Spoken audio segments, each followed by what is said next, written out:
All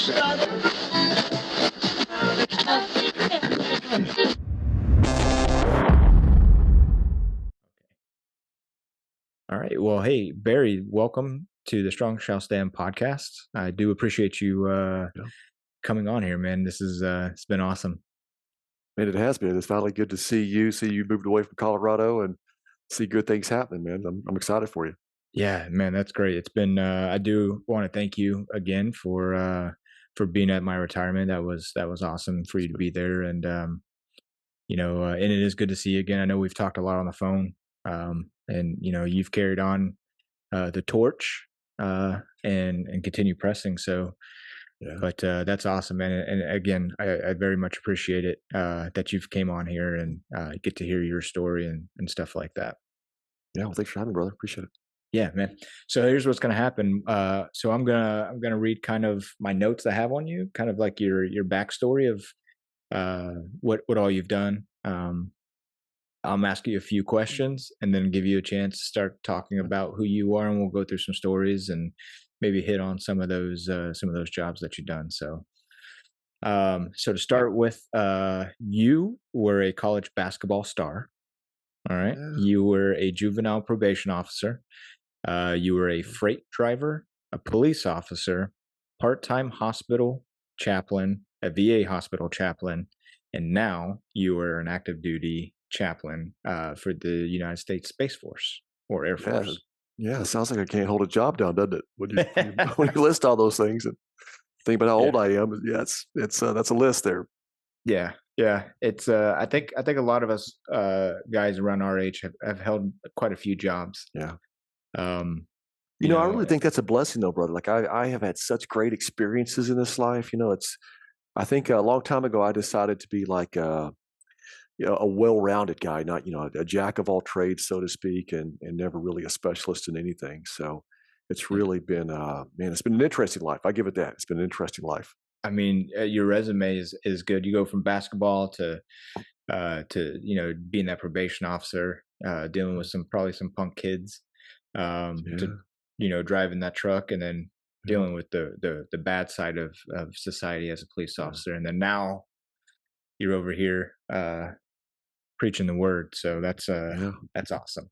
yeah. God's provided well. Yeah. So I usually start with a couple questions, kind of Mhm. fun, just kind of off the cuff. So the first Okay. one is, being from Texas, is there a place that you would go back to, like when you go home, or if you go to Texas, like an establishment that you would go eat at, like hands down, like if we don't go anywhere, we're gonna go here. Man, that's a tough question. I haven't been back to Texas in forever. I'm not a good Texan, by the way. I've kind of been I always joke around. I was born, raised, and corrupted in Texas, but I don't get a chance to go back that much. And if you've been to Texas lately, that place has just changed. Especially, I'm from the Metroplex, so Dallas Fort Worth Metroplex. So Yeah. there used to be this barbecue place though, up by Lake Texoma. It's probably closed, but Mhm. if there was ever a place I could go back to, it was this place called Don's Barbecue, little hole in the wall. Awesome place going up Highway 377, just south of Lake Texoma, and that's probably where I'd go best. I've got some great memories from that place, man. It's just that's where I would go, and the food was good too. Yeah. Barbecue is always good, especially Yeah. in Texas. Oh yeah. So that Uh, would be it. Yeah, someplace up on the 377, a little eatery up there, but it wouldn't be like a big chain or anything. It would be some little, hole in the wall. yeah, yeah, for sure. I think those are the best, honestly. The places you drive by, you're like, man, should we eat here? Like, let's Oh, give it a shot, and it's probably some of the best food you've ever eaten. yeah, absolutely. So, all right. Next question is, so uh, being deployed all the time, being TDY, Mhm. away from family, there's, times to watch tons of movies. Is there a movie that you have that you can turn on while going to sleep and not have to like look over your shoulder because, something new is happening? Man, I don't really watch that many movies. I just finished the Terminal List recently. I thought that was really well put together. Uh, just again, I'm sure people could pick some things apart, but as far as like a long movie, no, not really. I've watched Terminal List. I've watched a little bit of Tombstone, or somebody recommended Tombstone recently, and other than that, man, I'm not a huge TV movie guy. unless it comes well recommended by somebody. Yeah. I'll try to. Go ahead. No, just I'll try to. Tombstone came as a recommendation just from the guy was living in Montana said I needed to watch Tombstone because of Montana. But however, I don't even know if it was recorded in Montana. But Are you talking not Yellowstone? Tombstone, Yellowstone. That's what it was. Yeah, Yellowstone. Yellowstone, Okay. Yeah. Yellowstone, Yeah. Yellowstone. Tombstone was a good movie though. I remember that movie back in the day. So, Yeah. but yeah, Yellowstone. That's what it was. I made it through a couple of episodes of Yellowstone. Yeah. That's a really good show. Yellowstone. And Kevin Costner's making a comeback. Like he's doing Yeah. some good things. Yeah. I think he's got a new movie out. We went to the movies to watch a new movie that just came out, and he has I think it's called The Frontier or America Frontier, something like that. Frontier America.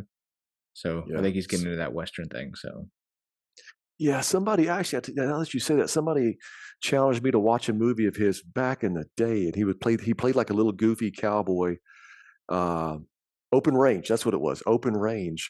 That's probably the last movie I've actually watched was Open Range, and Kevin Costner's young in that movie, but he plays yeah, this little goofy kid, and I'm trying to think who the big actors are in that movie. But if you've ever seen Open Range, it's a pretty good old cowboy western uh, movie. But early days of Kevin Costner, very yeah. early days of Kevin Costner. I have to check it out. I know I've seen it in the past. I haven't really watched it. Kind of like you've been, man. It's been so busy here. Busy. Um, so yeah, And by the way, I'm currently deployed right now, so it's one of those things where obviously nothing I say is official for the DoD or Air Force Chaplain Corps, yeah, any government entity. But yeah, so I don't really watch a lot of movies, especially when I'm deployed. So just one of the things I just don't have much time to invest in. yeah. Makes sense. Makes Yeah, sense. Probably pretty busy. yeah. And then the last question, I've been kind of like going back and forth on this one. There's so many police movies out there, but I would have to say, Hmm. have you seen any of the police academies? I have seen some of the police account, some of the comedies back in the day. Oh yeah, Oh yeah, yeah, with like yeah. Hightower and Hightower. yeah, Yeah, definitely. It's been probably decades since I've seen those, but man, police movies. I mean, if I was gonna answer that same question, Training Day, man, Training Day is always one of those ones that I just enjoy watching. Denzel, what can you say about yeah, Denzel? it's Denzel. It's just Denzel. And as a matter of fact, I think he's in that new. We're on this. I don't know how we got on this topic of movies right off the bat like this, but I think he's in the new Gladiator movie. Really? So Yeah, okay, that's going to be something to watch then. yep, Gladiator 2. Okay, It's not called I don't know if it's called Gladiator 2, but it's the new one, kind of a spin-off of the original. okay. So yeah, he's in it. I'm like, okay, all right. I like old Denzel. Man, Denzel. That's yeah. He'll definitely bring something special to that. Perfect. Okay, man. Well, that's it for like Yeah. off the cuff questions. So I think you hit those pretty good. But now it's you. So Mm. Barry, tell us where you're from, and your life story. Yeah, man. So I guess I would just say born, raised, and corrupted in Texas. So grew up. Actually, I should say I was born and raised early in the childhood, like around the DFW area. So Yeah. my grandfather passed away probably around third grade, and we moved up north into north central Texas, up closer to Lake Texoma. Uh, Dad was really trying to take care of his mom, so that took us up there, which was pretty impressive because he was an Omaha Beach guy. Uh, yeah, so back in the day, he was like D-Day plus one, ended up being captured, spent, I want to say, 8 to 10 months in a stalag someplace. Jeez. Yeah, so just, never talked about it. Actually, not to jump into story time too quick, but I was staying with my grandma one time, and she opened up his letters. So he had been tortured quite a bit, but they would let him write letters, so you could barely read his writing.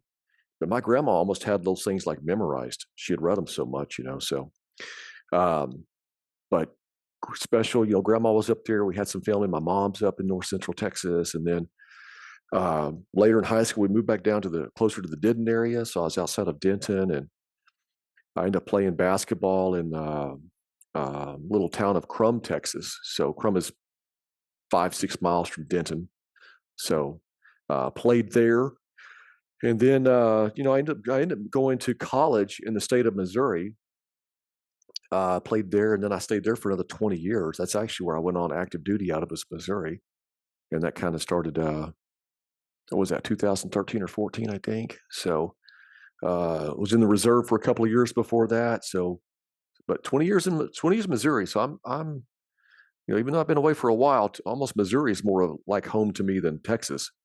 Yeah. Um, but I was a decent basketball player. I was a good athlete. Yeah. I would say that. And anytime you play on an undefeated state championship basketball team, you're Mhm. always going to get college scouts or somebody's going to gamble on you. So I ended up kind of back. Those were back in the day. This was like 1994. So you're talking back in the days where letters and phone calls, Yeah. is how coaches recruited you. So, um, but I was I don't know if I was dumb enough or smart enough to go run a combine after high school down Yeah. in South Texas trying to make some money, and basically rarely ever got mail or talked to my mom or dad or anybody. So when I got back, I was able to get a last minute scholarship to a place called Evangel University Mm. in Springfield, Missouri. Springfield, So Missouri. Springfield, Missouri. Been there quite So a bit. it's a good place, man. It's a good place. Yeah, like I said, I spent 20 years there. Yeah. So basketball star, I did end up being a three-time All-American in the NEI. Uh, for a little bit, I had the school scoring record.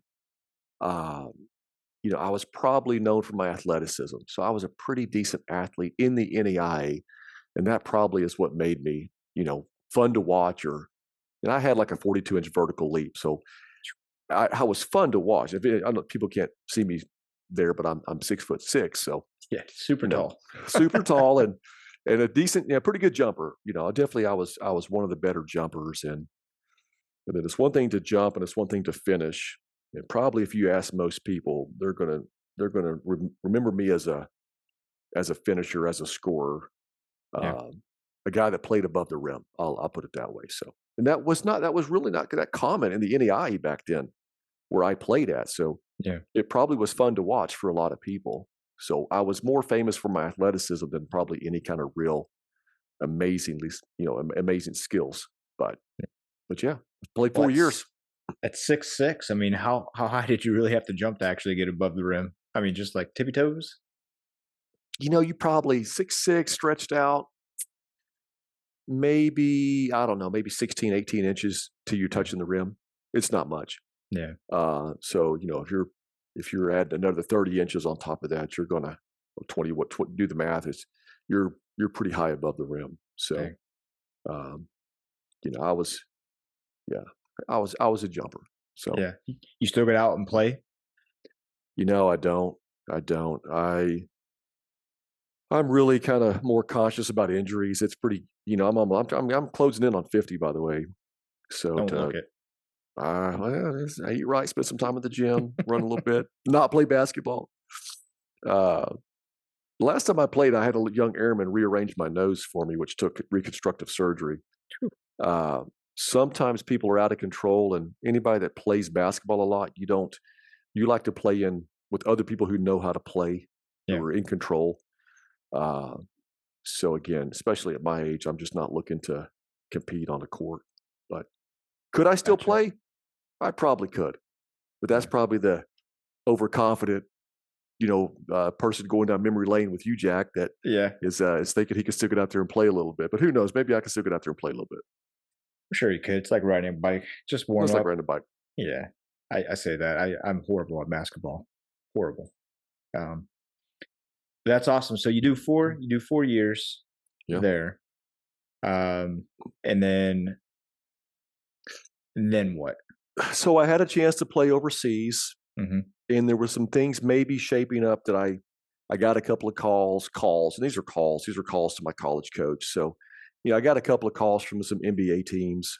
Coach sat down, talked with me about them.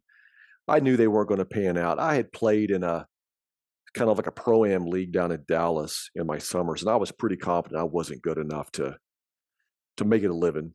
And Mhm. I was kind of done with to be honest with you, I was really kind of done with basketball. It was for anybody that's about to play college basketball out there, college basketball is a job. It's work. Yeah. I mean, it's it can be fun, but it's all the travel, all of the work. I mean, it wasn't uncommon to be in the weight room at 5 o'clock in the morning, and Yeah. then you're practicing from probably 2:30 to 6:30 every day. So, and some of those practices are battles. They're Yeah. not like it's not all easy. You're in there with a lot of players they were all high school stars. Everybody's good. So it becomes some battles, and then so but yeah, I did that, and then my degree was in criminal justice.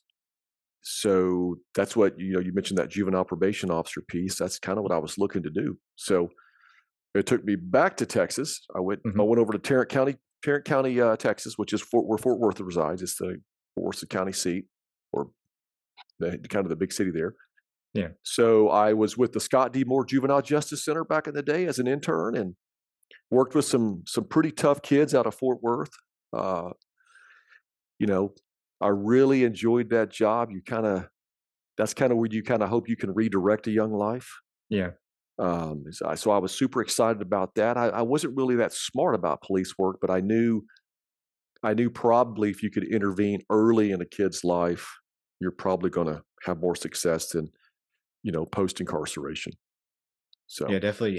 Did you have any, like, huge, like, I say huge, but, like, some kids that just I guess one were just, like, did some pretty shady stuff, and then some that were, maybe they did, but then you were able to kinda, you so know the program I was a part of, they were all pretty tough kids. A couple of kids who committed murder, Gotcha.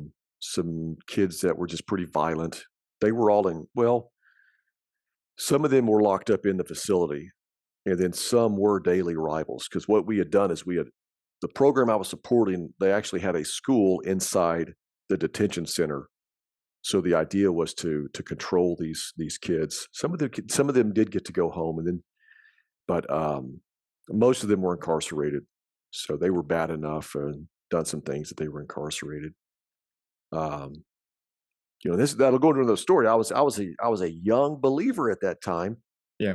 Did not understand the world, and there was one kid I had let out. He told me, "Oh, I'm so sorry, I'll never do it again." And young Christian, young naive person in my 20s. Mhm. I let him out, and then of course a Dallas PD sergeant calls up the next morning just yelling, because this kid was a notorious gangbanger, just notorious, Yeah. just and like he stole 3 cars, got into 3 vehicle pursuits. 2 of the officers blew out their knees in foot chases, Jeez. and he wanted to know why this kid who had a long, long list of juvenile violations had been let out. Right. A, a seasoned street sergeant doesn't want to hear, well, I wanted to have compassion, Sarge. Yeah. Like they're not looking for compassion. They're looking to clean up the streets and for people to be held accountable and responsible, and to protect the Yeah. citizens and to protect citizens' property. Which Yeah. again, 3 cars got stolen that night. So, That's insane, like, he just went buck wild as soon as he got out, he was oh like yeah, well, it's just one. But yeah, well, he obviously gamed me. He played me. yeah. He knew how to he knew how to work a young guy over. We probably weren't that far in age actually. Yeah. We probably were actually pretty close in age. I was in my early 20s, and he was probably 16 or 17. So, and he was obviously street savvy, and I was quasi street savvy. So, Yeah, you figure though, young kids that, come in there and have the opportunity to at least get a chance to get back out into society would, kind of a scared straight program. Like, well, I don't want to do this again, you I don't know? know, man. Those streets are a thing. I mean, you're talking about, that's the problem, is they're going to be surrounded by the same environment, the same influencers, same hardships, same socioeconomic challenges. And they're not leaving the jail with a bunch of money in their pockets. So, Yeah. you know, and probably not a lot of supervision. And that's one of the hardest things about a lot of these kids on the streets, is just that supervision piece, man. It's just not there. It's not there. Yeah. That's kind of the family is just, we know this. I mean, the Christians, people probably been laughing at Christians for a long time, but we've always, hey man, God created the family. We got to protect the family, but the family is it doesn't look like what it looked like 50 years ago. It's just the way it Yeah. is. Dads are Yeah. absent. Awesome. So, hey, real quick, let's take a quick break. Yeah, yeah, yeah, But when we come back, you did mention that you were a young Christian as you're going into this juvenile probation thing. So I want to kind of go back, touch on yeah, that, and we'll talk about that once we get back. And we'll kind of go from there. And we can continue with the juvenile probation, or we can continue on yeah, past that. So, but yeah, definitely want to hear that testimony and what happened. yeah. All right, brother. We'll All right, see. brother. See when we get back. Hey, everyone. Thanks for tuning in. I'm glad you're here. I couldn't do this without you. To help show support, please hit the like button, subscribe to the show, and leave a comment. Your support and your feedback mean the world to me. Thanks again for listening. Okay, hey Barry. Hey, we're back from the break. Hopefully it was a good one for you. It was good. Yeah. But so before we went on the break, we were talking about your time as a juvenile probation officer, and then you had mentioned something about your testimony and how you were a young Christian. So I kind of want to jump back to talk about your testimony, if you're willing to Yeah, share, and how yeah, you absolutely. began that walk. Yeah. Yeah, so that's a great point. I was not a believer growing up. I mean, I don't get me wrong. I was around churches. We had a exposure to the Christian faith, but never was really a thing to me. I mean, Texas, you're kind of a good kid. That was always your kind of thought. As you're born, raised, and corrupted in Texas, say, hey, I'm pretty good. Yeah. But the part I didn't talk about too is I was in juvie for a year, so I got into quite a bit of trouble as a kid myself, and um, so I you're just kind of around trouble, just Yeah. happens. But we had a buddy that was man, he ended up dying, but he was in a vegetative state due to a car wreck. Mhm. So and that weighed on me. That weighed on me. There was a couple of things that were going on that just started weighing on me. And I think just in life, I was exposed to some things once I left Texas and went and played basketball. And then also I went to a Christian college. And then you're surrounded by not just Christian men. I mean, there's a few Christian men I could look back in my youth on. They were definitely there, but I didn't pay attention to them. Right. Uh, but so I'm surrounded by academics. I'm surrounded by just godly men, uh, other godly, like older upperclassmen, or godly Yeah. men. So I've got this wide range of like things I just never had. I've got these 23 and 24-year-old godly men. I've got professors in their 40s. I mean, again, and you start. So I was really challenged when I started just looking at the scripture. I had never really taken the Bible seriously. I mean, I probably would have given some kind of cliche line, archaic book or something. And I think as I kind of was starting to contemplate life and like, man, the complexity of life, and apologetics were kind of a thing back then. For people who don't know what apologetics means, it means to defend the faith. That people are working through issues and challenges they've heard, and arguments and accusations, and you start developing these well reasoned responses. So again, Yeah. all these things are kind of happening. I'm also looking at biblical archaeology. First time I've ever even thought about biblical archaeology. And man, it's complex. Like most people, unless you're in that space, you don't realize just the depth of history and the evidence for the Christian faith. Yeah. Can you So, explain like some of that? Like I mean, you sounded like you were pretty interested in it. I was interested. Oh, yeah. So, I mean, again, I had never even heard of it up until this point, never even thought about archaeology. Yeah. But again, as you start looking for specific things within archaeological records and finds and things like that, you start looking at evidences for scripture, for historical context, for the periods. It really just makes the Bible the most reliable historical book ever, because it's written across, Asia Minor and Asia, and across Israel and Northern Africa and different places, or at least you've got stories from those areas. Right.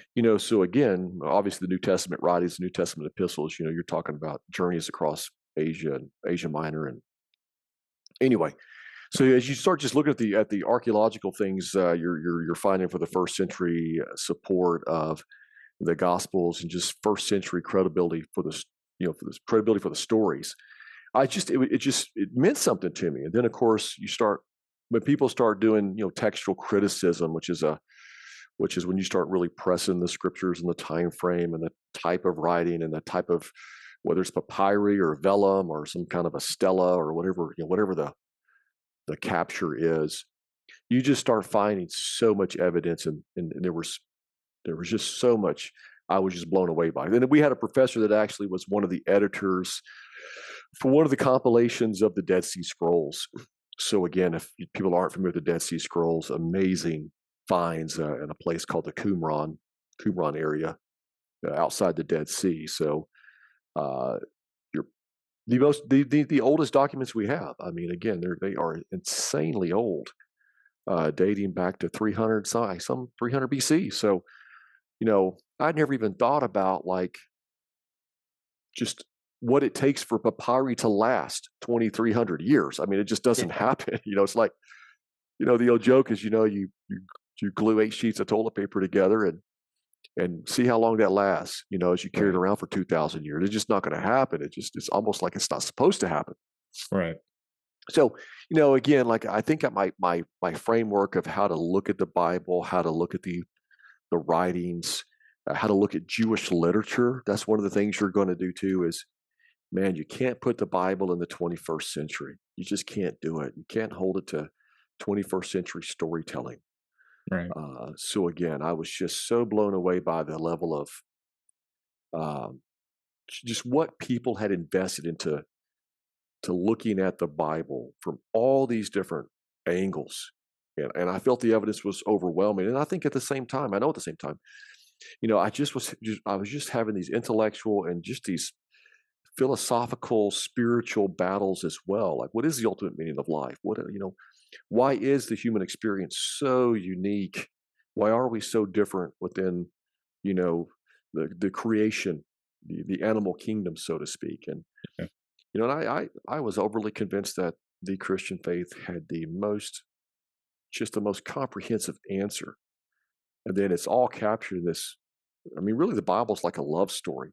You know, it's like a love story of a wayward wife or a wayward child, and like this God just keeps pursuing you. As you get all these things wrong, but His love is just this force to be reckoned with.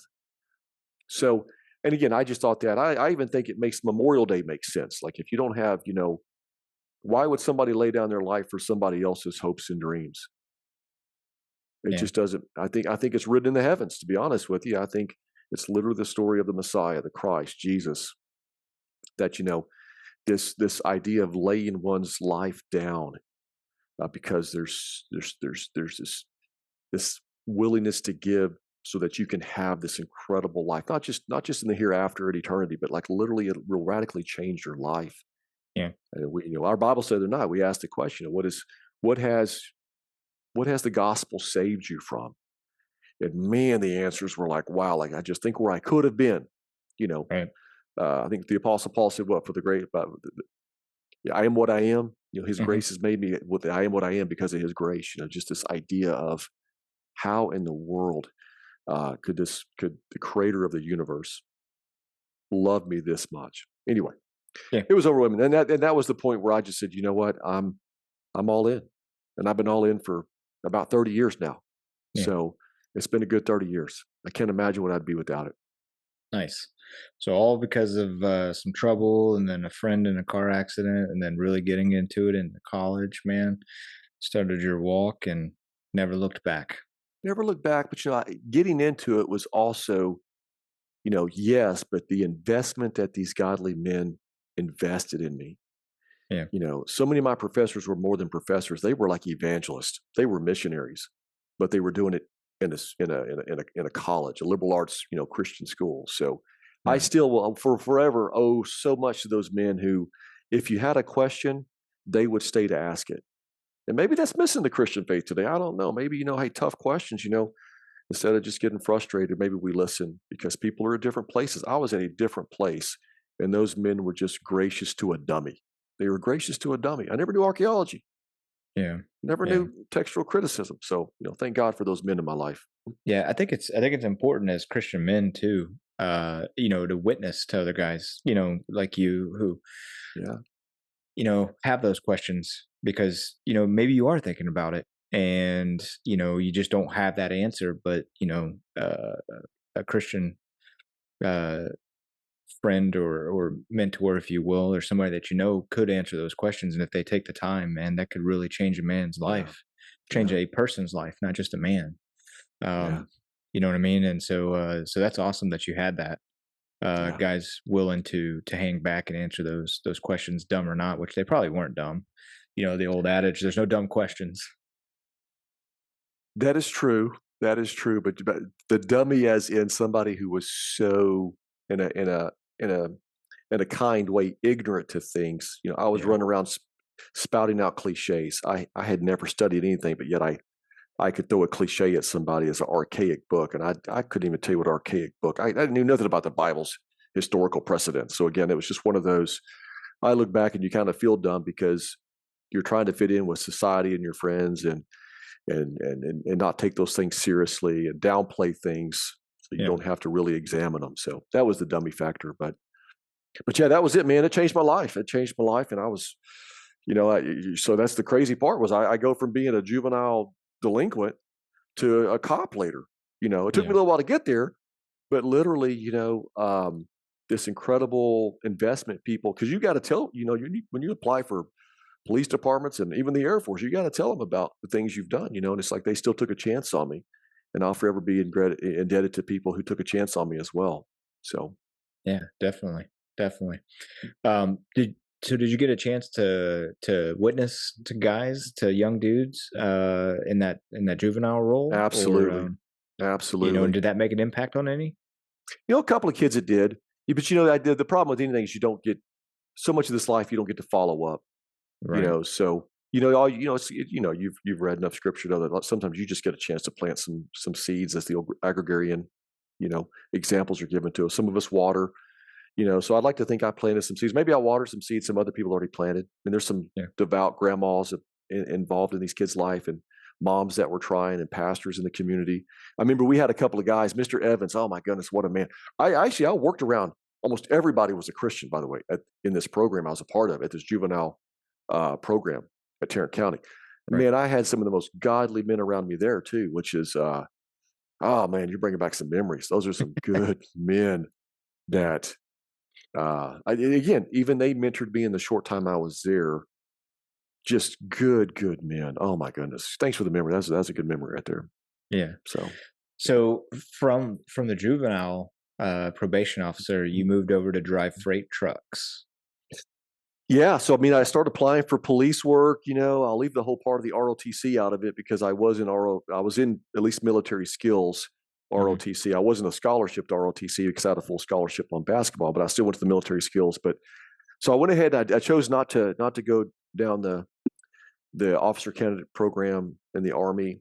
I chose to look at juvenile probation. As back then, policing was tough to get into. We're talking about the mid '90s, Right. mid to late '90s.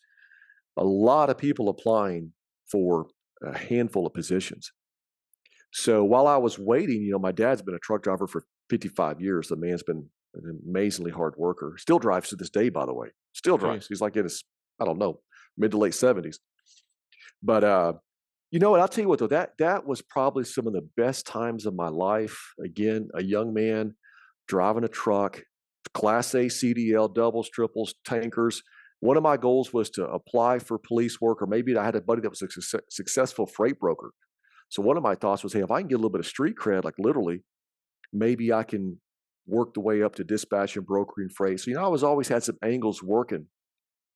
But what I learned about driving a truck, man, I've been in all 48 states, ran the Eastern Seaboard, Hunts Point Market, all over New York, all over Jersey, all over, again, some hard places, man.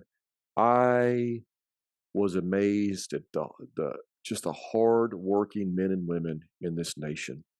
Yeah. I will forever be humbled by what hard work, and especially what I noticed was hardworking men, what they do to put food on the table day in and day out. Um, Man, again, it was so good to see whether it was just the hardworking spirit, the American spirit, whatever you want to call it, just a measure of a man that's going to go Right. out there and work hard. Trucking's hard, man. It's hard, and so again, always be humbled by the men I worked around. I was a teamster for about 7 months as well. Always appreciated just some of those, dock workers, man. Just LTL freight runners, over the road guys. Yeah. Just again humbled by hardworking men. Uh, So that was the lesson I took away from that was this nation is filled with some hardworking people. And when you catapult ahead of my career and you start realizing your paycheck is paid for by the taxpayer, like you want to give the taxpayer their money's worth because right. you know how hard they work for their money. So that Yeah. was a driving force. It's still a driving force today. Matter of fact, today I'm probably one of the most fiscally responsible persons with the taxpayers' money as I can ever be because I know how hard people work for it. Yeah. It's true. Um, so did you? I know, like a lot of truck drivers have handles, call signs. Did you have one of those? I And if never you did. did, I never did, man. I did it for 3 years, almost 3 years. A couple of guys tried to give me handles, but it was one of those things where I which wasn't my thing. I knew I was getting out. I wasn't, it wasn't like I was trying to be a truck. I even made a deal with my dad. I'd only do it for a year, and it turned into almost 3. Uh, now were but you I over was the road? I was over the road for most of it, and then regional. I guess you could call it regional. And then I also drove, the new trucks piggybacked up. You take them to dealerships and you fly back. I did that for about 7 months. So just hauling brand new tractors to dealers and then flying home or driving back. So a little bit Nice. of manual labor involved in that. New trucks break down more than you think they would. So, Yeah. good good broad experience there too. So Yeah. I used think. to shuttle trailers around. I used to shuttle trailers around Jersey and New York City, man. Man, that's Drop got to be yards tough. down, and oh man, it was tough and dangerous. And again, you're around some hardworking people, man. I'm telling you, this there's some people that will impress you with their work ethic. Yeah, I can bet. I can imagine. I can imagine. So you were driving trucks, and you did mention that you were applying for police departments. Yep. I'm assuming around this time because at some point you leave that and then you go to the Springfield Police Department. Yeah, yeah. Literally, I left on a Friday and started the academy on a Monday. Or actually, I started the basically the intro to the a program to the academy on a Monday, man. So literally drove to Friday, turned the truck in, said goodbye, had a great experience. Everybody was good, and then I start police work, man. Is that So which was your sorry? Go ahead. no, that was just it. Yeah, so I couldn't have asked for it to work out better than what it did. It just was a nice transition to finally get into a place you've worked hard to get to. Yeah, absolutely. Now, was the police academy, was it a state run police academy, or did you have to do something in No, Springfield? no, the city Or had their own. So okay, there's a couple of I don't know if they still do it that way. The Highway Patrol back then, because I applied for the Highway Patrol and I applied for the what they call it, Springfield Police Department (SPD), and both of those had their own academies. So they control all of your training, everything. And you're paid your salary while you're in the academy. So you're hired by the city as you start. At least back then you were. I don't know what they're doing nowadays, but right. Okay. So you make it. So you get accepted to join the SPD, the Springfield SPD Police man, Department, yeah. and then that start the academy on a Monday. What was that like? Police academy. It's a little intimidating. You're afraid to fail out. Back then, if you failed 2 things, you were out. It was pretty strict. Yeah. It's kinda old school. It's still kinda old school days of policing.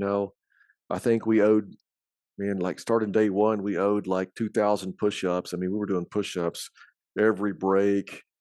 Uh, I mean, o over lunchtime, it was just it was very physically demanding for what it Yeah. was, and it was educationally demanding. So, again, I think just the fear of failing out, because if you failed 2 spelling tests, Yeah. technically, they could kick you out. They could remedial you, but so that was most of it was, "Hey, I worked so hard to get here.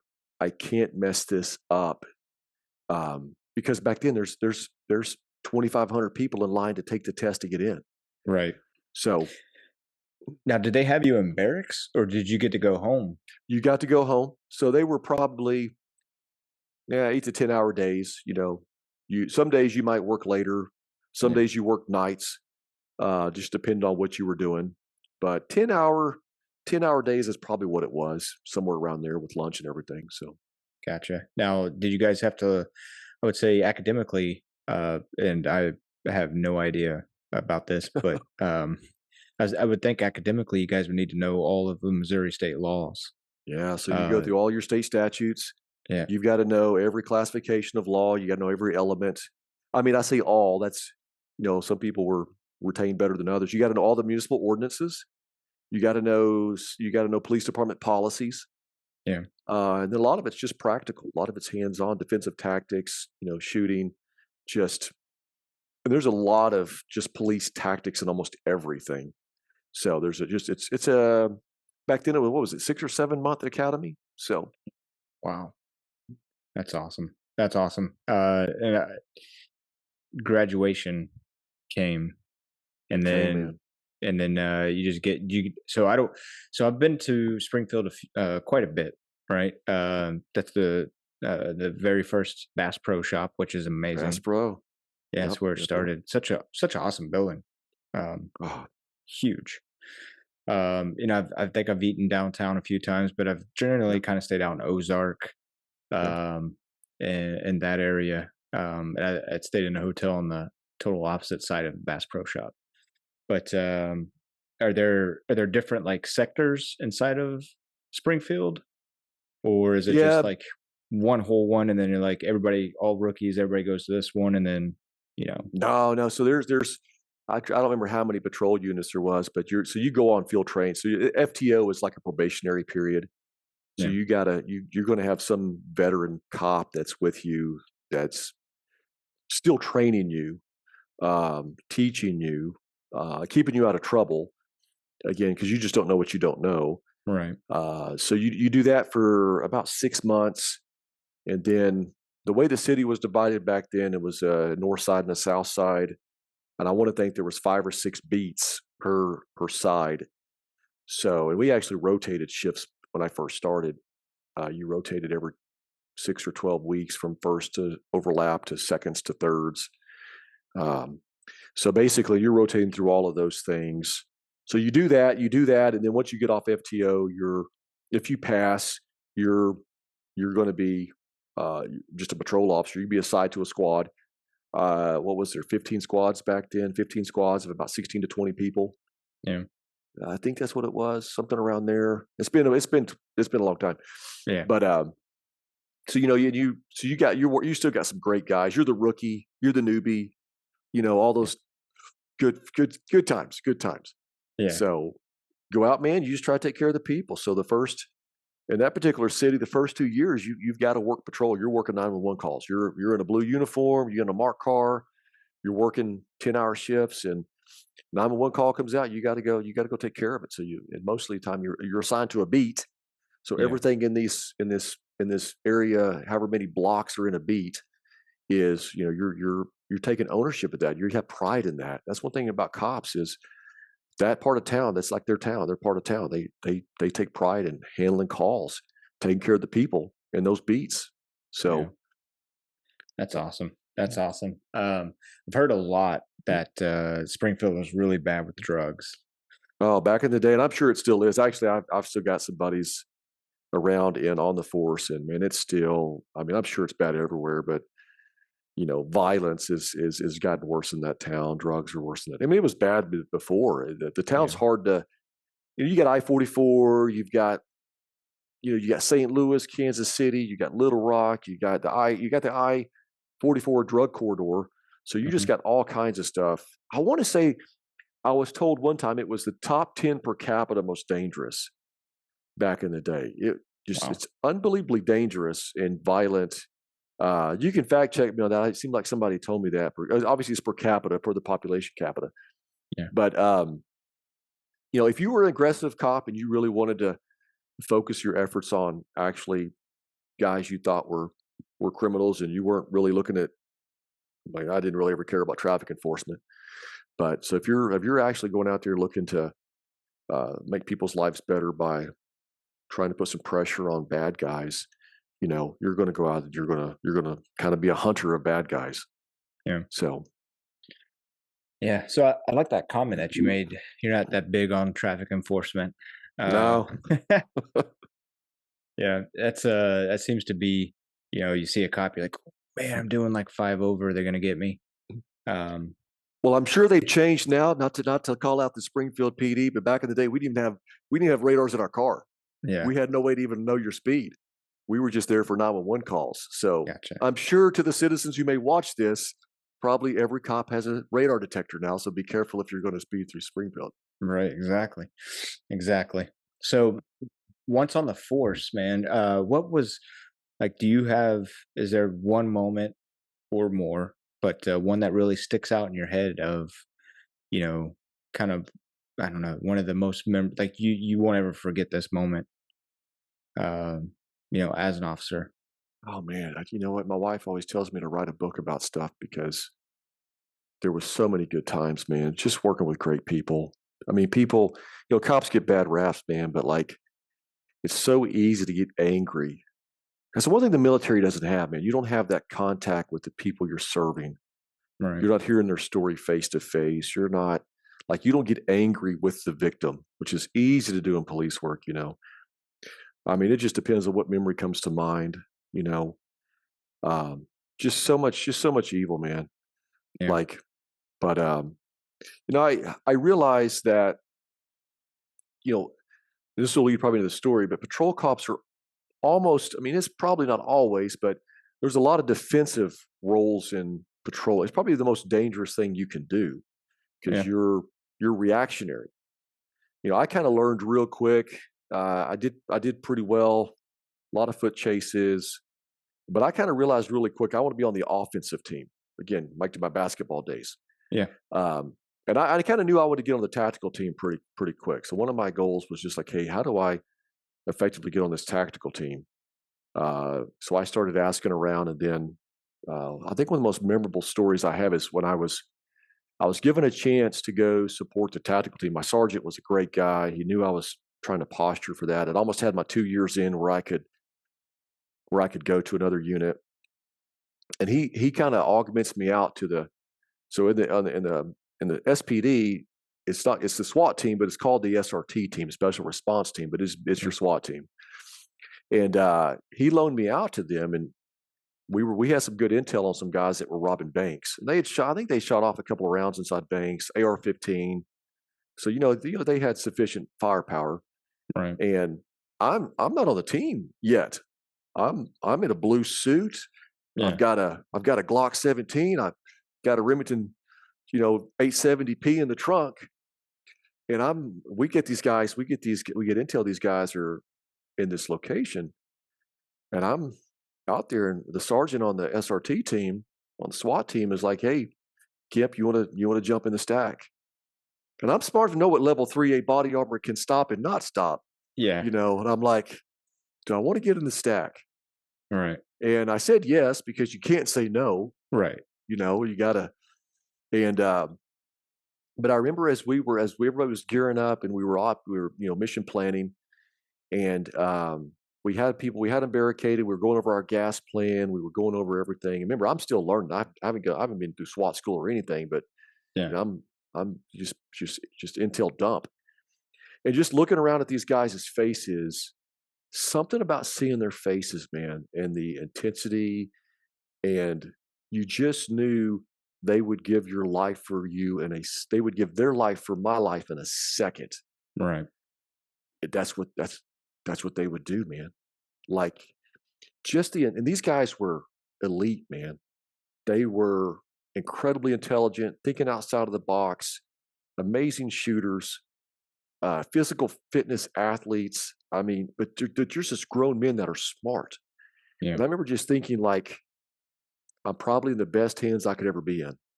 Yeah. And I just had this like, not of a, like a sense of confidence. Like it wasn't in me.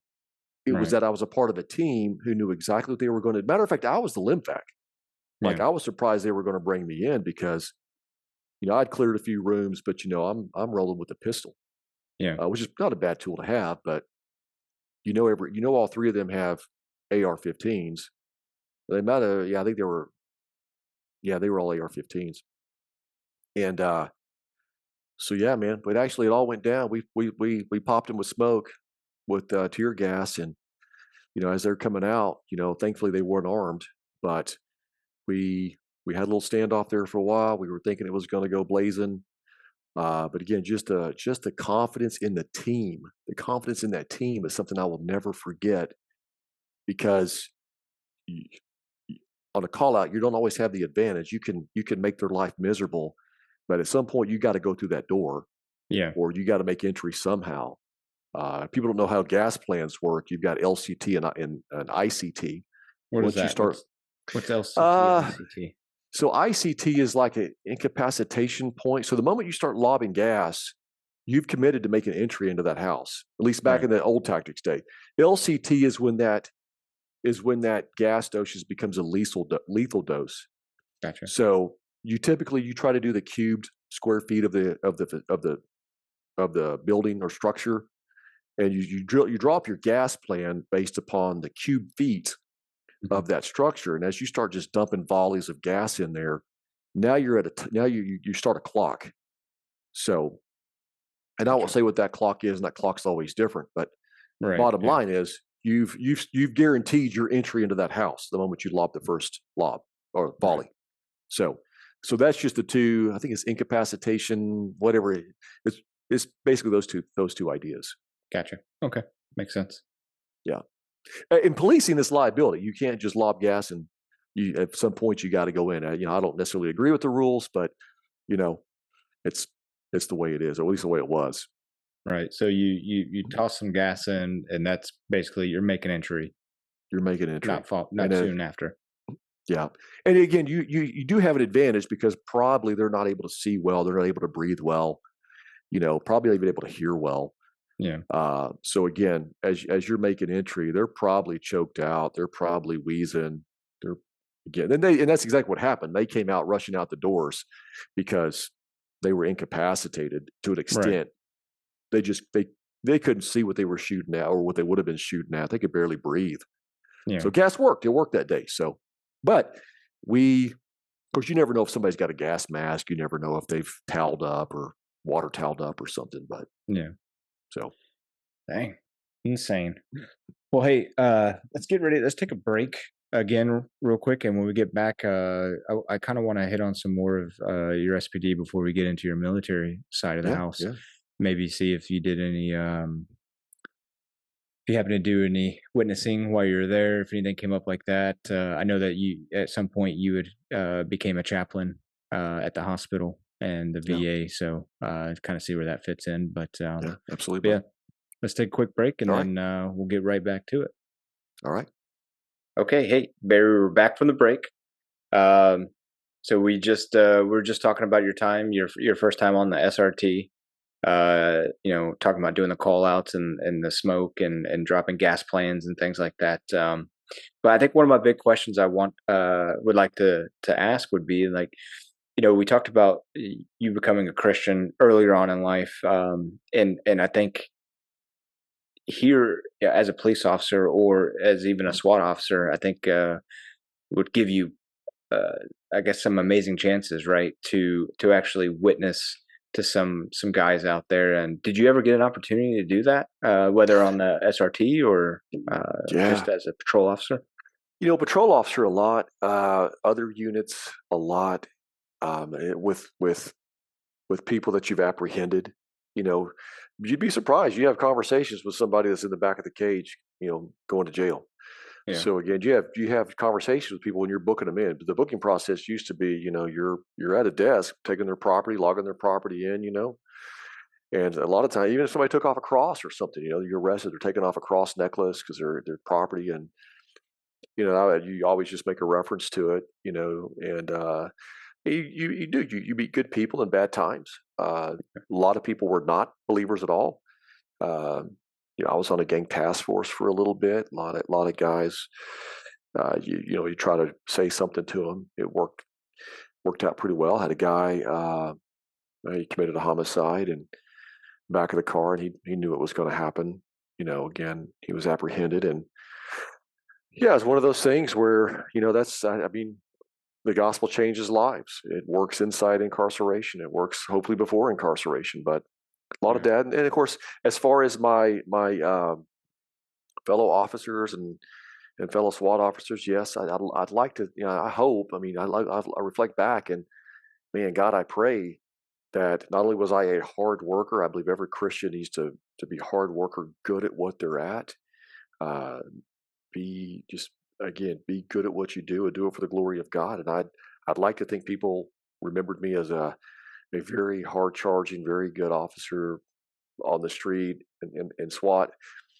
But I did. I had a lot of encounters with people too. I typically took a lot of times on search warrants. I would take prisoner detail um, for reasons I won't get into here. But prisoner detail was actually what people hated it the most because you're getting everybody's information, IDs. You serve a search warrant, you basically lock the house down as your whoever your case agent, whether it's a vice guy or a narc, whether it's a narc or a vice or some other task force guy doing the search, looking what they're looking for.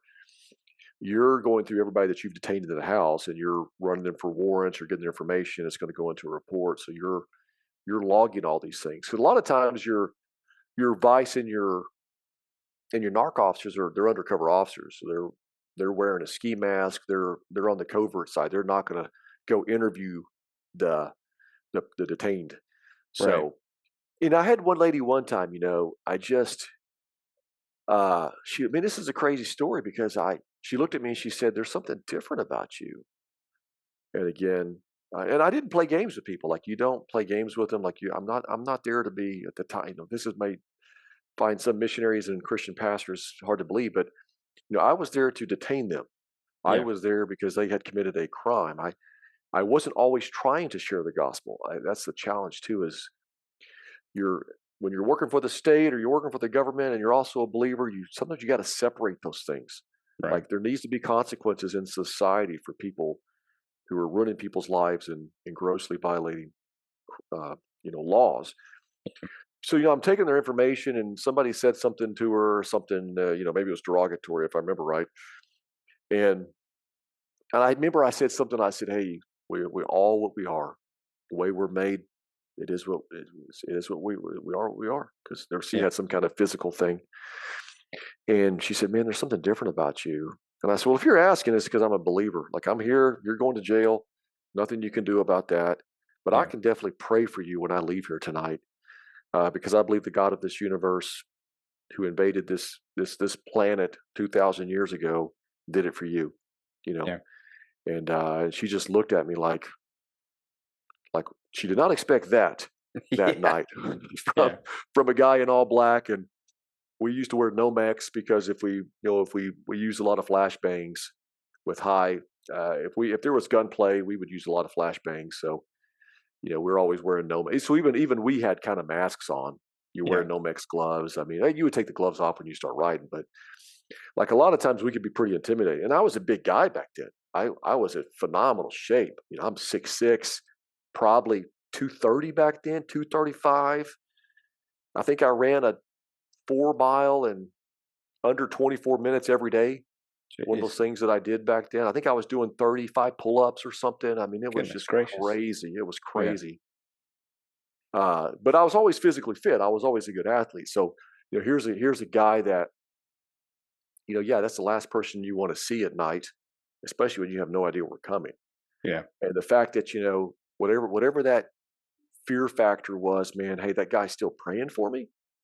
Like, I mean, I hope it was a testimony to somebody who can work for the state and still be a believer, still understand consequences, have to follow decisions and choices. And there is a time when I can simply say, I'll pray for you. Uh, but then some people did get I mean, that was very clear on the gospel presentation to them, very Yeah. clear. But a lot of times, some of those areas, it's hard to on calls like that because they're not always smooth. A lot of times there's just chaos, especially if detainees are not being, if they're arrogant or if they're rambunctious. Sometimes you have to use force, and there's just never a good time. Obviously, you got to do what you got to do. Right. Uh, Yeah. so, and then as far as the guys I worked with, yeah, I do. I think my reputation was pretty good. Obviously, nobody's perfect, But again, I sure hope looking back, a lot of guys remember him as like, man, that guy was a believer, and he was still good at what he did. Uh, Yeah. I remember leaving praying that, my last day on the job when I left, before I left, a buddy of mine called out for help. And literally, you're already heading back to the precinct, and man, I turned around, hit the lights and siren, I got to him. Again, the very last day, I worked my hardest. Yeah. Got into some use of force stuff, just because I was going to finish strong, man. Everywhere I've gone, I've tried to finish strong. Um, when I finish my military service, I'm not going to be the guy that checks out, whatever, 6 months. I'm going to be the guy like you did. I know you finished strong because I know your Yeah. workload that you had when you were going out the door, man. So again, I think we have to do that as believers. Because that's what the cross is all about, man. I mean, Jesus finished well. He finished strong. Yeah. You know, to carry a 120-pound piece of timber up whatever 900 yards, if Yeah. the archaeology's right, somewhere around there, and literally the man's been almost beat to death. Like, but yet every step, he could have quit any time, but no, he said, I'm gonna get there. I've Yeah. got more work to do." Yeah. So I've always, yeah, I hope so. I guess looking back on it, that's my prayer today, Yeah. that people remember me for those two things. I'm sure they do. I'm sure they do. Yeah. I'm sure somewhere along the way, somebody that you've detained, arrested, you know, uh, Well, I know one guy, man. I uh, I jammed him up one night for auto theft, and literally his sister came back to me later on, and she's looking at me. She goes, "Aren't you Officer So and So?" And I'm like, "That's never a good thing when somebody asks you that, because you never know which direction that conversation's going." yeah. And I said, "I believe so," because the young man's name was Jay. I remember his first name at least. And she's like, "My brother gave his life to the Lord because of the conversation you had with him, and like the talk you had about being responsible, and God can use you anywhere." And because somebody was already working on him, but Yeah. he's still a car thief. Yeah. But it was just one of those things where, hey, sometimes you know discipleship takes a little longer for some people who've grown up in that type of a criminal lifestyle. But that was the one direct like person literally identified me as the guy who shared the gospel. But again, it's a one time and done. It's not like you go back and check up on people. So Right. Yeah. it's not like the local church where we're discipling. It's a seed, it's a water, it's something that you're doing for the sake of the kingdom. Yeah. Makes sense. Well, that's awesome. That's good to hear. At least, you know for a fact you watered one, right? Yeah, Um, yeah. but where did the military come into play here? Because it So man, sounds like you had yeah, something so good going. yeah, I did pretty good. There's more to that story. I won't go into the whole story, but so I actually not only was I on the SWAT team, but I got picked up pretty quick for the marksman observer team. So slang for sniper, right? So you're also the reconnaissance package for a lot of things happening, especially in rural settings. Yeah. But we did do urban reconnaissance too. So I carried a long gun for most of my SWAT time, SRT time. Yeah. And a buddy of mine had come back from Fallujah in '05. So we were both, not only were we both on SRT together, we were also both snipers. And man, his life was just rocked. And I was already thinking about getting out of police work. I just, as much as I mean, I loved it, but I won't go into all the story, but there were some other things happening. And I was just knowing I was going to get out. Yeah. I used to, it's probably unfair not to go into a lot of stories, but I used to call the justice system the injustice system. The plea bargain deal was just out of control. Uh, had a young lady that I had saved once, and ultimately the perpetrator got out. I'm pretty sure he killed her. Um, so again, you just start looking at like, hey, but here's the thing: when the justice system or the injustice system fails, it's the cop that's got to take the heat. You're the person who's going to deal with that dirtbag over and over and over and over. Yeah. The person who's calling the police is going to get upset with you because they keep dealing with this person. But yet, it's the whole justice apparatus that's flawed. Yeah. That's And of course we can go back to sin nature and everything else is why it's flawed, and it's just overrun with people. So I mean, I knew I just couldn't keep doing that. So I wanted to be more gospel centric, and actually, I was going to do just something different. I was going to try to teach. I was going to just do something different. I was just going to reconstitute. And a buddy of mine came back from Fallujah. He was in the Marine Corps Reserve. And he said, "Man, if you're doing this, why don't you think about being a chaplain? You have some ROTC time, this, and this." I had no idea what a chaplain was in the military or any place. Right.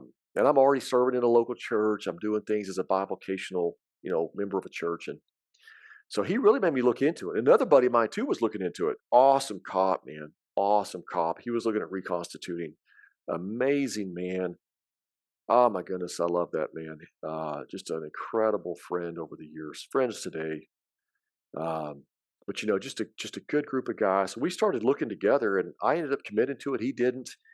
Tried to get in the army first, which this is kind of a funny story. Tried to get in the army first, and the recruiting situation, I don't know, bad recruiter, something happened.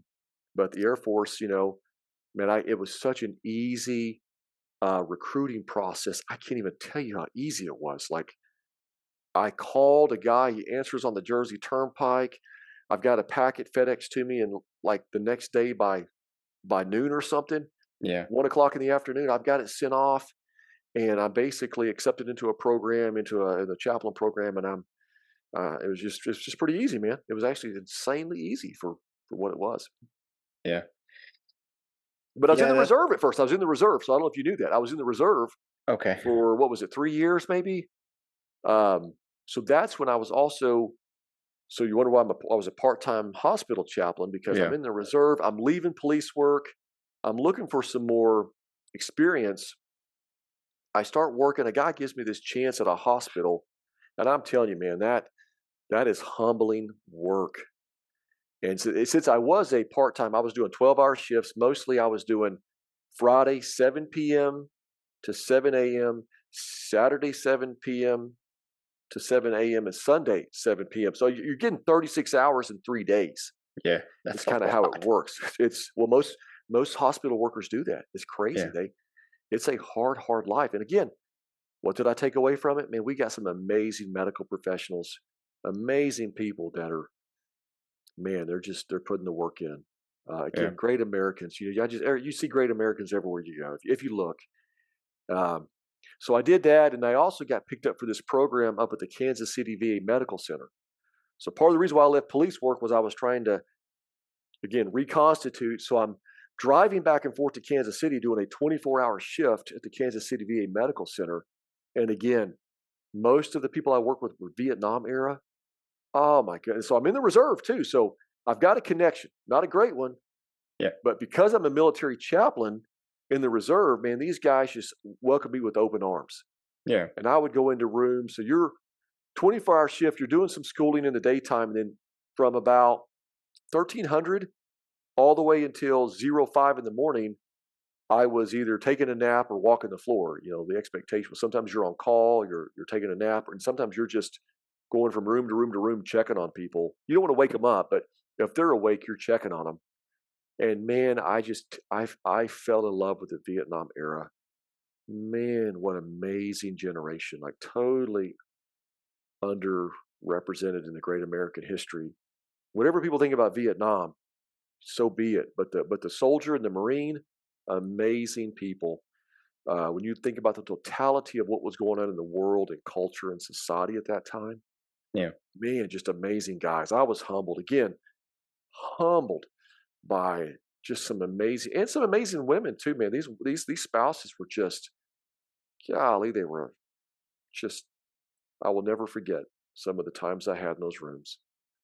Um, yeah, good times. Wasn't a very long program. I forget how long it was. Maybe it was 6 months, Yeah.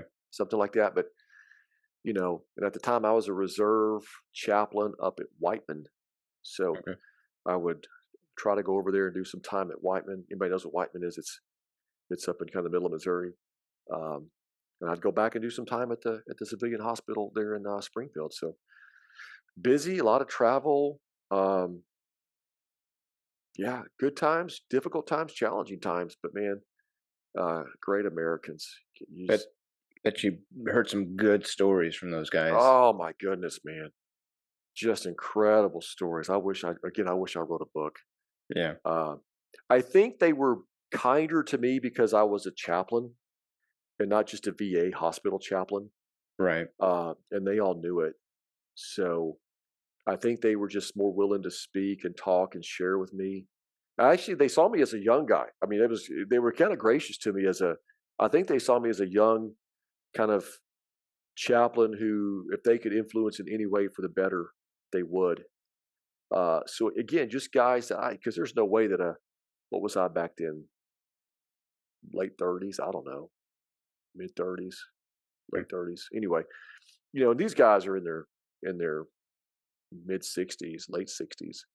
So again, they're age of my father. Yeah, Um, but hard work, working 24-hour shifts, walking the floors, a lot of amputee cases, a lot of mental health cases. Just, I mean, tough, tough, tough. I won't get into the VA medical system. I think people have tried to make some good changes to it. A lot of that was a problem back then.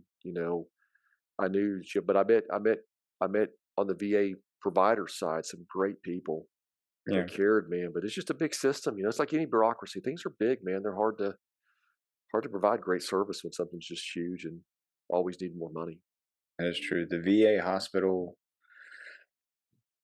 that I've been to is ginormous.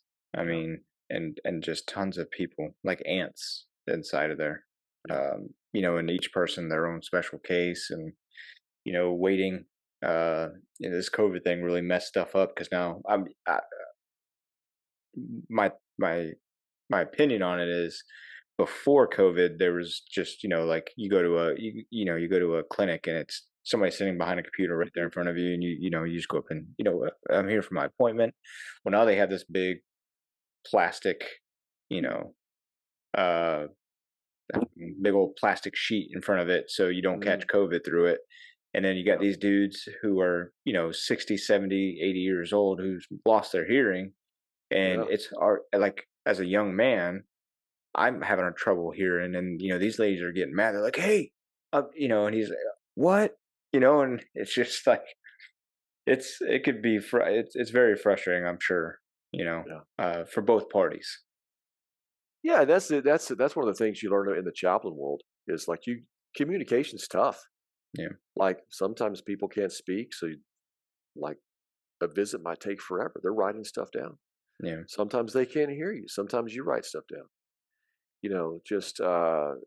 Just some of the patience in that is some of the things you just have to learn to deal with. But yeah, when you're talking about the intake system, you know, there's definitely some challenges when people have struggles and disabilities, and yeah, no yeah. doubt about it. So So so that was so you were a reservist that time while you were doing your time over at the VA hospital. At what point did you decide to go active duty? man, so we went active duty.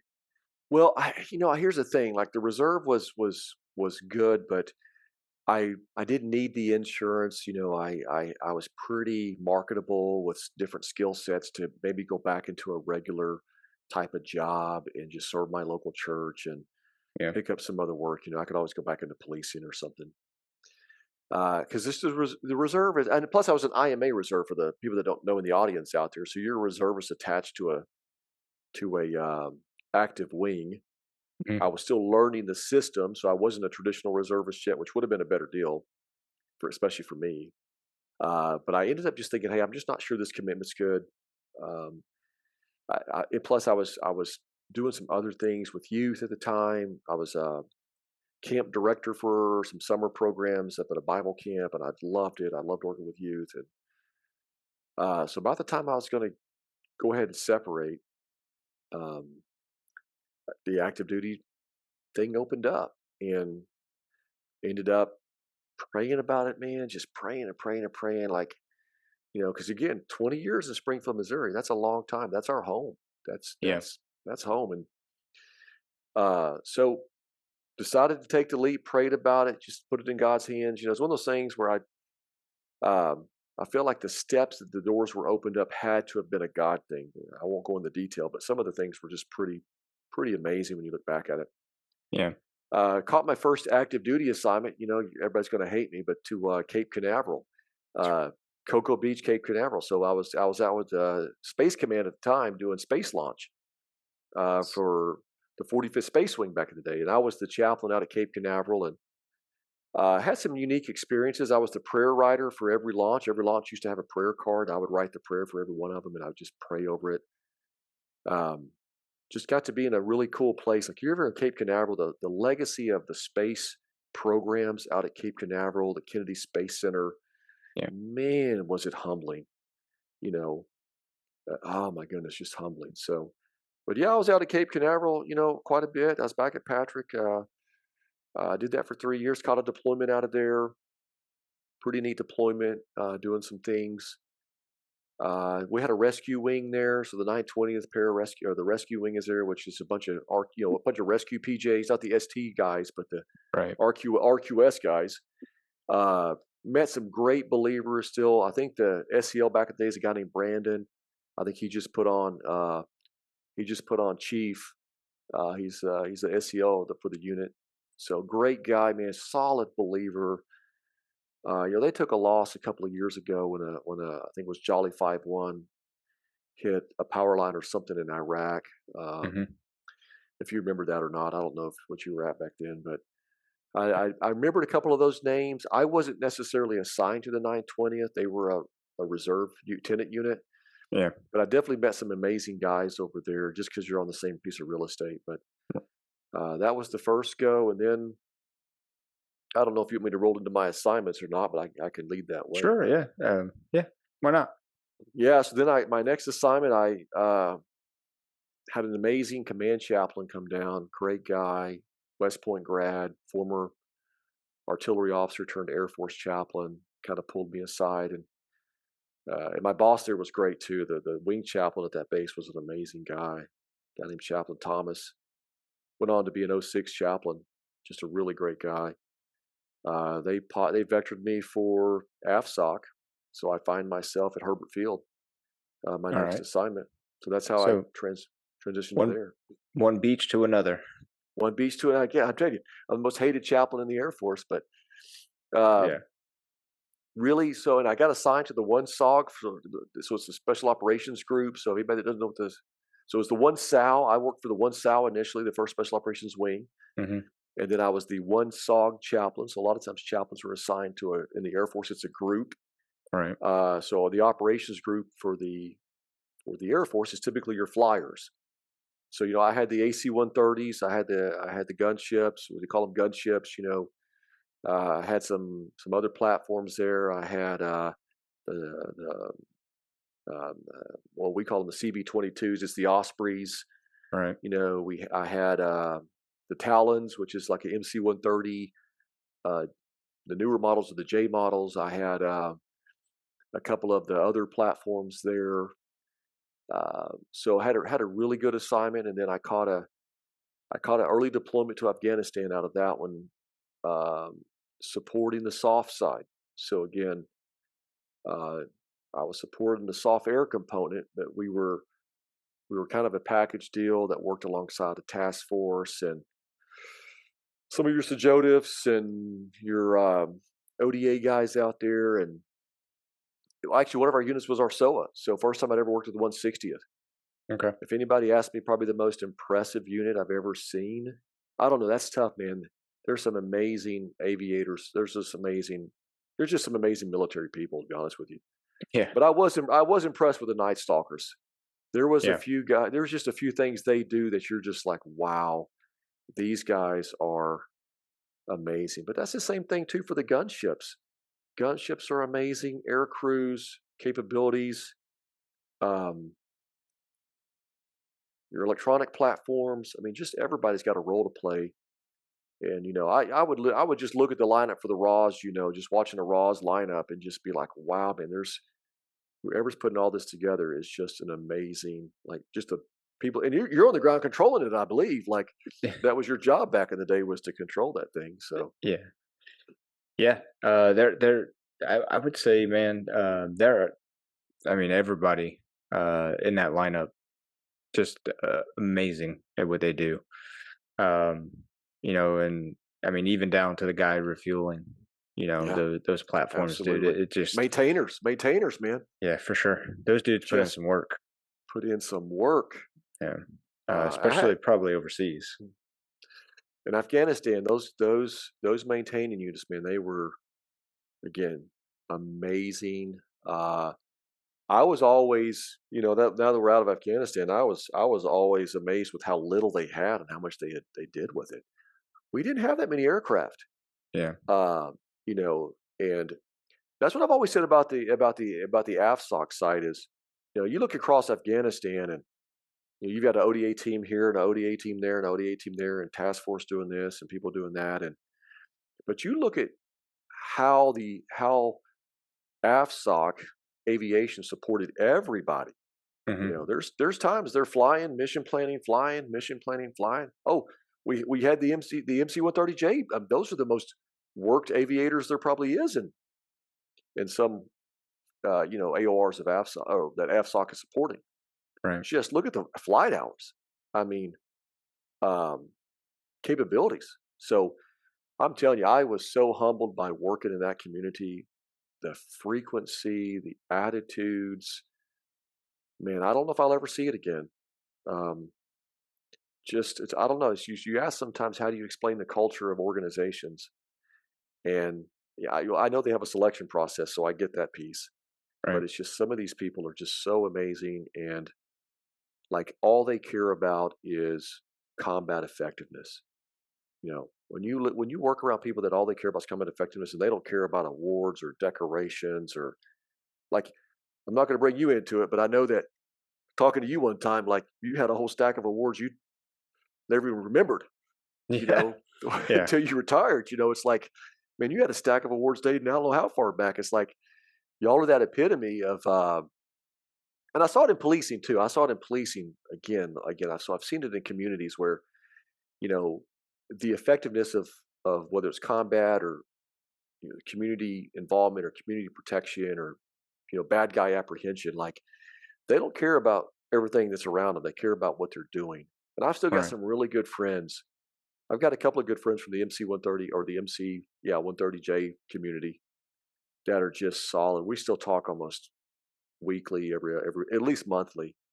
And I also got some buddies in the ST community. So went from supporting the aviation side to supporting the ground side when I got back from Afghanistan. So Nice. supported the I supported the ST guys downrange. When I say support, I hopefully that sounds right. I mean, support staff is support staff. So again, did what I could for them, and then when I came back, they shipped me over to the 24 Sal, so Hmm. another wing that was on Herbie, and I started supporting the ground side of AFSOC, so which is what you were a part of. So Right. which was a neat assignment. It's actually definitely the part I enjoyed about it was, with the aviation side, I had all of these squadrons, so many people, to include the 19th SOS at Herbert Field, which is the whole training. 85% of AFSOC, aviation training there. Yeah. Some crazy number or something. Um, then I went from there to the ST guys. Humbled. They took some losses early. Like they took some injuries, some casualties before I got to. While I was in Afghanistan, but while I was actually with another unit, they were taking some pretty hard casualties. Um, so again, I saw in country what they were taking. When you're in a jock watching things, because that's all this sports staff guy I'm going to be doing, and you're just humbled by what people are willing to give. Yeah. So when I went to that community, my assessment was I'm old, I'm broken. Like you can go do some fun things, which is great. You're invited to a lot of local training with those guys, but really my focus was on their families. Um, I talked to my wife quite a bit, and I said I don't think these guys really need me a lot. They've got some. You think about Neil. They've got great Christian representative. The flight doc at the both flight docs I worked with were amazing Christian men. Amazing Yeah. Christian men. Doctor Jim and Doc Wilson and amazing, amazing guys. So, but what I thought I could do was really help the family. So that's where we kind of focused our efforts. And I thought, hey, if there's something these guys probably need help with, is their families. They're what are y'all TDY 260 days a year, and then you're deploying every 15 months back in the day. Yeah, I mean, gone all So the time. Yeah. gone all the time. I mean, I went to a couple of trainings with the guys, a few, and I get on the boat I shouldn't say quite a bit, but I get on the boat. Again, if you had space for me on the boat, you can't always just jump on training if there's not enough room. But just even, I know that 4 Troop invited me out to some training one time out actually in the Springs. So they had an opening. So I came out here to Colorado Springs, did some training with them. Pretty fun. I won't go into it, but it was just a good time. So I was a coach back in at Herbie too. So I coached a lot of guys' kids, man. Like I know it's not orthodox chaplaincy, but Yeah. I was a coach at a local school. So I was just trying to take care of people's families. That was my goal. I did I did I left there thinking, I'm glad. I hope I left it better than when I found it. Yeah. Um, but again, you never know what your reputation is until somebody tells you that shows up after you. Yeah. But I hope people know that I cared about their families, and again, that's where I focused. A lot of guys would I probably would say, why didn't you go to more training and things like that? But um, it's one of those things where our focus was on the family. So, and I had Mhm. some good leadership there too, by the way. Great leadership, great leadership. So again, actually, one of the guys invited me to his. Um, he just took command of the 2-3 actually, and I thought, hey man, here's a guy that reaches back and gives me an invite. I just thought, man, Yeah. I wish I could have made it, but some good leaders, um, and just some great guys. I'll keep saying it, man. Hardworking guys that cared about. They didn't care about awards and decorations. They were all about combat effectiveness. So Yeah. appreciate Perfect. that Well, mentality. yeah. Hey, man, let's take a quick break. And then when we get back, I kind of want to touch because this is where our paths start to cross with the fellow that you mentioned a minute ago. And then kind of get into more of what a chaplain is before we progress any further, just because Yeah, I have questions about that as well. Um, and then we'll go from we'll pick up at the 2-3, and then we'll just yeah, press from there. sure. Sounds good, So, brother.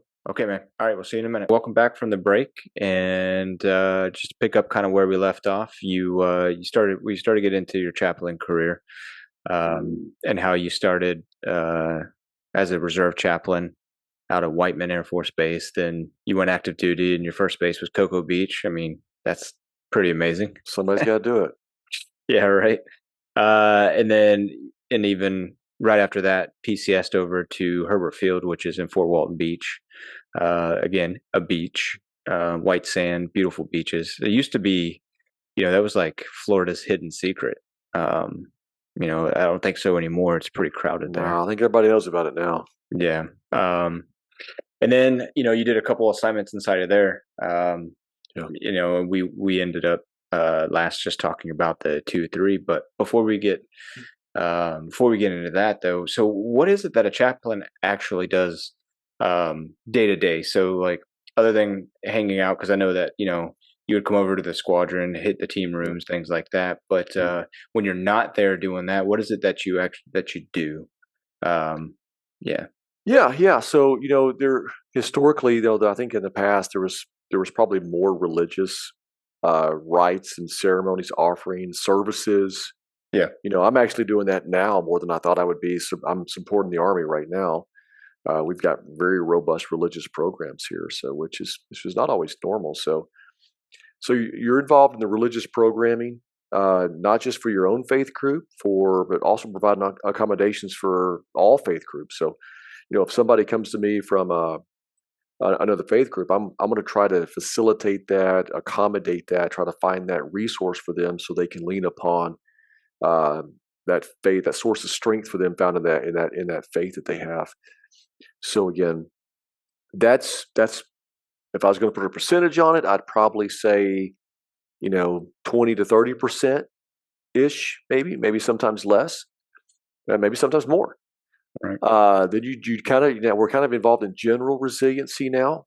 There's always we try to put a spiritual component into, so it may not look as kind of as religious, but just kind of almost philosophical, purposeful, just general resiliency based. So sometimes I'm working on curriculum, sometimes I'm finding curriculum, I'm developing my own curriculum. A lot of times you're trying to see what the needs of that individual squadron has. So back in the days when we were squadron focused, if we could identify some area that the squadron was seeing, even if it was just a handful of people, but it was causing, let's say, significant issues, Yeah. we would try to find some type of a resiliency piece that would help people, you know, combat that, so to speak. So and then we do we a lot of what we do, and in some places it's a whole lot of what we do is counseling.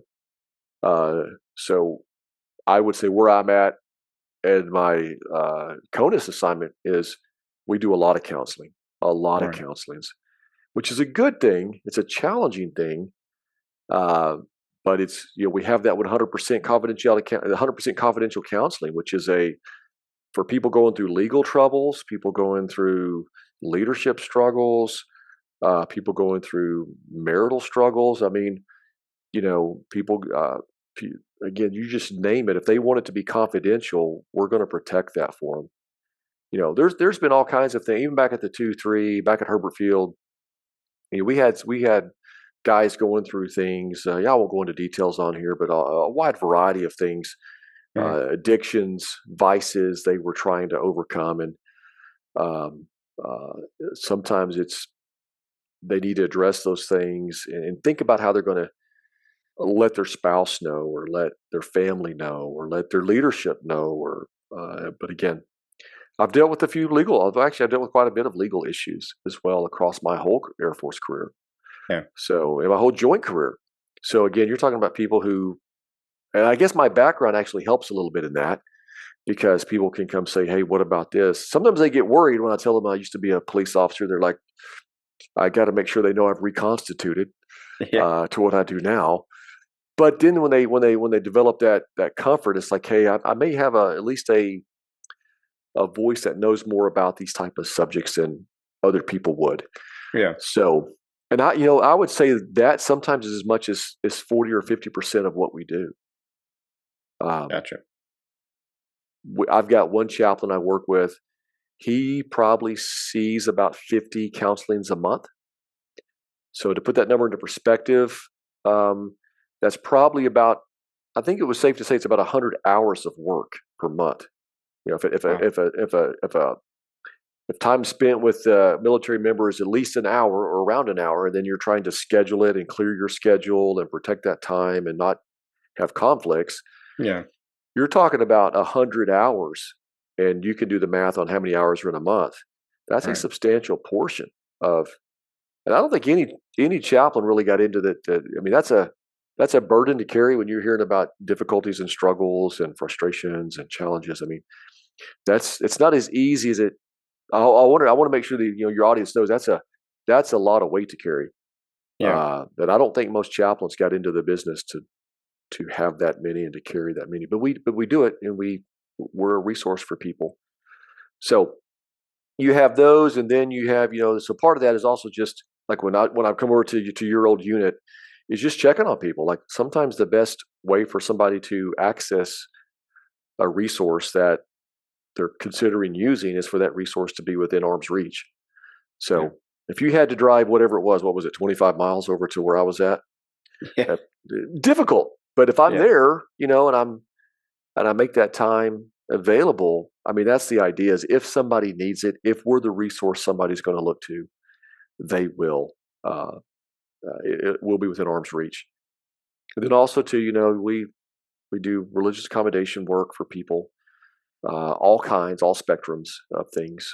Um, And then sometimes it's mentoring. Sometimes it's mentoring people. It's not a full blown counseling or something real deep. Sometimes it's just mentoring people through things. And then we also we do a lot of ceremonies. So I have the privilege of being a part of a lot of retirements, Yeah. change of commands, promotion ceremonies. I really enjoy the retirements, but all these things that you typically support in some way, um, you just kind of so I always tell people like those things are so important to that individual. Like it just is change of commands. If I'll never be a commander, so but Yeah. I've seen what commanders like the amount of responsibility and the challenges, and just to see that weight put on them to be there for them is pretty neat. So I Yeah, think that's kind of the broad capture of what the chaplain does. There's probably some things I'm missing out, um, but it's very rewarding at times, for sure. yeah, yeah. It seems like it could be, man. You just you get to help people with their problems. Yep. You know, um, before it becomes a legal issue. Hopefully, um, and I know that one time you called me up about a guy that was on the team and said, "Hey, can you reach out to him?" And that just having that resource there. I mean, just understanding that you kind of have an ally inside of these squadrons. I say ally, but somebody that that you could trust to talk to a guy. I bet is really nice as well to Yeah. help out. But We're like rank without rank, really. I don't know of any chaplain that got into the job to be an officer. yeah, They got into it to be a chaplain. So yeah, most people wear their faith representative minds across. Most people care so much more about that than whatever the system that most line officers go through. Or yeah. yeah, so it's a pretty good gig. Nice, nice, and especially for you. I mean, 2 tours at a beach, uh, Somebody's and got to then do it. yep, and then Actually, three tours. Remember, I caught 2 assignments at Herbie, oh yeah, yeah. There so you I go. was there for two, and then I caught the east side as well at Cocoa. Yeah, Yeah. So, but yeah, you're at the 2-3, and this is kind of where we start to yeah, kind of cross paths here. You make your way out to Colorado, yep, and then just like you were saying, you're at a change of command, and you came back to the unit, and that's where like we linked up with a good friend of ours that we still talk with yeah, to this day, and then that's where you know we started becoming friends yeah. and things like that. And so 3 tours at a beach, then to the mountains. Into the mountains, Front Range. Yeah, Somebody's yeah, got to do it. can't beat that. But then you did mention like 25-minute drive or 25-mile drive. I think everything around there is 25 miles. No matter where you are in that city, everything's just so dang spread out. Yeah, and it's getting bigger too. It's just crazy how since the Space Force is there, they're just running out of real estate. It's we'll see what happens with it, but it's not a bad problem. Some people enjoy being in a different facility than at a on a base. So, Yeah, um, but yeah, if you remember, actually Neil told me to come look for you.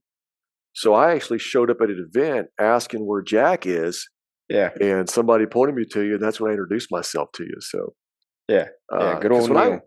yep, good old Neil.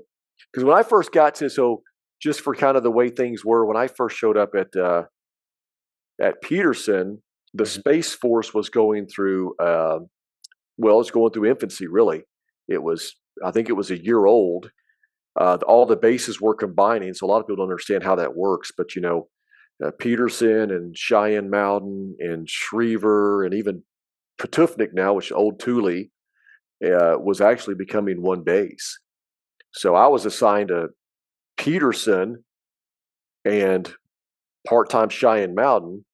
So I Yeah, was always out over there by Carson because I was going up and into the mountain. And then I was also I caught some of the tenant units at Peterson, so I was supporting Sauk North, mhm, some other units, and then I caught your unit out at Carson. So again, I was able to kind of get back around soft guys, yeah, SF guys, and um, so I enjoyed that. Actually, I kind of went right in. That's a long story, but even the commander at the time, man, that just an amazing man. I just really appreciate it. It was tough times. It was COVID, man. It was all the weirdness of COVID and trying to figure it out and trying to give everybody grace for just the unknown. I mean, there were so many different opinions that we were just trying to keep the peace, man. I felt like I was trying to keep the peace half the time because it's just that was just the era. It was yeah, the COVID era. So, but Sauk North, your unit, some other tenants. Um, then I kind of got pushed out more to space operations, and so now I'm at a different base in Colorado Springs, and I think when it's all said and done, I'll do 4 years. So 4 years with the Space Force. Yeah. If you count my Space Command days, I'll have 7 years with in the Space Force, and then I'll have what was it, 5 years, 4.5 year, 4 years maybe in AFSOC. AppSoft. Yeah. Then I had a little bit of time in Global Strike. For people that know what that is, that's another command. Yeah. Then I didn't tell you, I also did as a reservist. I was also out at Nellis, so that was my first assignment was Nellis. Oh, nice. So out there supporting the Thunderbirds and the aggressors and green flag and red flag, and there was even a little PJ unit up on the hill out there that you only can do so much in 35 days, but I had pretty good exposure to a lot of Yeah. unique units out there. So Yeah. yeah, Dang, man. You just been around. been around, man. It's been good. It's been Yeah. good. Like I said, it's been real good. What would you say is probably the most impactful thing you've done so far as a chaplain? So I will say in general, it's the ability to be a anytime, any place, anywhere counselor. I know that's I stole that from AFSOC, but literally the fact that a soldier, an airman, a guardian, a marine, that is where we will do everything we can to drop what we're doing, and we have the support from commanders. Like I can't even tell you when AFSOC working for the one SOG, Colonel Mott out there, amazing man, amazing man. Even when I worked for him at Herbie and in Afghanistan, Yeah. and just the support he had that he does. You support you support the member at all costs. You don't even come to you don't have to come to meetings. You don't do if you got anything that comes up and it's a member, it's anybody going through anything, whatever's on their mind is if they've taken the time to come to you or ask for you, like I don't care how we deem it important, it is important to them. You are that resource. So when I look at that, I think it's that. I think it's the fact that people can come to us anytime. I don't know of any chaplain that doesn't do this, and we drop what we're doing for a no minute response time, Yeah. almost a no second response time. It's like I just can't tell you how many times we drop everything we're doing to help that member out with whatever they're going through. And I It's just don't know awesome. if that's normal, man. I that's pretty unique that because and I love mental health. I love mental health. I love our brothers and sisters over there, but you're gonna have to get an appointment with them. Yeah. You're gonna have to go through intake with them. Yeah. Literally somebody can sit down, come into the office. We don't take any notes. At least I don't know anybody that does. And literally you're going to get 100% attention the moment you knock on the door. And I will tell you this: most people come to us when it's the fuse is already lit. As a matter of fact, it's run out. So again, do I wish people would come in earlier when the onset of the problems? Absolutely, but typically we get it when it's about to go off. Yeah. So I don't know how you put a value on that, but if I would say there's anything that I think is the most beneficial to the member, it's got to be that. Where else do you get that in this world? Maybe your coach at school or something. I don't know. Yeah. Maybe a first sergeant for us in the Air Force, maybe. Yeah. But you got to be, again, it's like, but for us, we're totally safe. There's no discipline and counseling. It's just counseling and listening. Yeah. So for those that understand what a first sergeant does there. Yeah. Yeah. Perfect.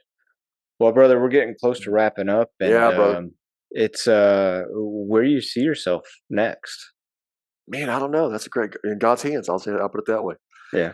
We'll be wherever the Lord takes us. I always tell people that I have to be whatever God has for me, whether it's in the military, out of the military, whether it's in North Dakota, back to Florida, to deployment after deployment, like whatever it is. We were just reading through the Book of Acts. We've been going through the Book of Acts in our Sunday service, and like when you really start looking at what the early missionaries did, the travel, the struggles, the frustration, the whole Roman world in the first century, I have it so easy Yeah. that I really don't care what comes up next. I'm just gonna see what God has and Let the Lord take you where He let wants the you. Lord take me, man. And I tell you, that's I've done it so far, and it's been pretty good. I met guys like you, so What can you say?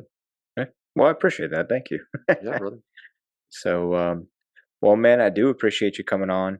I know you're out kind of doing what you're doing on your deployment out there, so I do appreciate you taking the time out, sitting down, and I loved going through your story, and I hope that somebody out there hears it and it helps them out along the way. You know, that's what you get into it for. I whether they get the whole story or not, it's one of those things where I just look back and every single job I've had, me and God has just shown me the value of what we call the Imago Dei. For those who don't know, to be made in the image of God. What is the depth of what that means? And to go out there and to be what God uses to. It's like what would you do for your children, right? Like if you Yeah, would you ask somebody to come help your children, what are you expecting for that person to do? Give it everything they have.